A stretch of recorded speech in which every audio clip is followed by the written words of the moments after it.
عن أبي هريرة رضي الله عنه قال قال رسول الله صلى الله عليه وسلم قال الله تبارك وتعالى أنا أغنى الشركاء عن الشرك من عمل عملا أشرك فيه معي غيري تركته وشركه. صحیح مسلم۔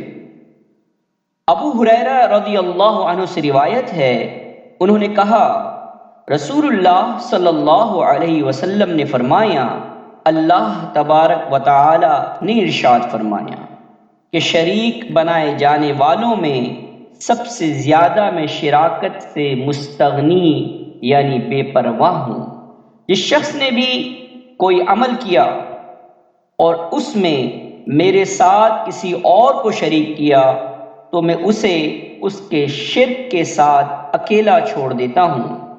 یعنی اللہ تبارک و تعالی اس شخص کے عمل کو قبول نہیں کرتا، اس کو اور اس کے عمل کو دوسروں ہی کے لیے چھوڑ دیتا ہے، کیونکہ اس کے عمل میں اخلاص کا فقدان تھا، لہذا عمل محض اللہ تعالی کی خوشنودی حاصل کرنے کے لیے کیجیے۔